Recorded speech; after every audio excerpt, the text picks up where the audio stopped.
இந்த மாதிரி கால் ஃப்ராக்சர் ஆகிடுச்சு அப்படின்னு சொல்லிட்டு 1 வீக் முன்னாடி வந்து போட்டிருந்தாங்க. இதை தொடர்ந்து ஷூட் எல்லாம் முடிச்சதுக்கப்புறமா இப்போ வந்து காதல் கணவரை பார்க்குறதுக்காக வீல் சேரில் வந்து லண்டன் போயிட்டுருக்காங்க. ஸோ அந்த ஒரு வீடியோ நீங்கள் எல்லாருமே பார்த்துருப்பீங்க அப்படின்னு சொல்லிட்டு நான் நினைக்கிறேன்.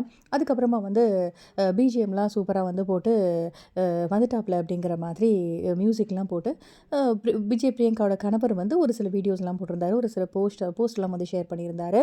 இன்னொரு விஷயம் என்ன அப்படின்னா, நான் ரொம்ப மிஸ் பண்ணுறேன் அப்படிங்கிற மாதிரி பிரியங்காவை பிரிஞ்சிருந்த நாட்களில் வந்து அவரோட கணவர் வந்து போட்டிருந்தாரு. ஸோ அந்த ஒரு போஸ்ட்டுமே வந்து நிறைய பேர் பார்த்துருப்பாங்க. ஸோ இப்போ வந்து பிரியங்கா ஷூட் எல்லாம் முடிஞ்சு ஊருக்கு வந்து டாட்டா சொல்லிட்டு கிளம்பியாச்சு. திரும்பவுமே பிரியங்கா எப்போ வருவாங்க? நாங்கள் ரொம்பவே மிஸ் பண்ணுறோம். ஸோ ஸ்டார்ட் மியூசிக்காக திரும்பவும் வருவாங்களா? அப்படிங்கிற மாதிரி ரசிகர்களோட எதிர்பார்ப்பு ரொம்பவே ஜாஸ்தியாக இருக்குது. அது மட்டும் இல்லாமல் அடுத்த சீசன் வந்து ஸ்டார்ட் மியூசிக் வந்து ஸ்டார்ட் பண்ணுறப்போ இவங்க தான் ஹோஸ்ட் பண்ண போகிறாங்க. அப்போ கண்டிப்பாக வருவாங்க அப்படிங்கிற மாதிரியும் ஒரு டாக் வந்து போயிட்டுருக்கு. பிரியங்காவோட ஃபேன்ஸ் எல்லாம் நிறைய பேர் சீக்கிரமே சரியாகணும், என்னப்பா கால் ஃப்ராக்சர் ஆயிருக்கு, உங்களுக்கு உடம்புக்கு நல்லா இருக்கணும் அப்படிங்கிற மாதிரி நிறைய பேர் வந்து வாழ்த்துக்களையும் தெரிவிச்சுட்டு வந்துட்டு இருக்காங்க. ஸோ நீங்கள் இதை பற்றி என்ன நினைக்கிறீங்க? உங்களோட கருத்துக்கள் என்ன அப்படிங்கிறத கமெண்ட் செக்ஷனில் சொல்லுங்க. இந்த வீடியோ பிடிச்சிருந்தா லைக் பண்ணுங்க. இந்த மாதிரி அப்டேட்க்கு மறக்காம நம்ம சேனலையும் சப்ஸ்கிரைப் பண்ணுங்க. Be positive and thank you.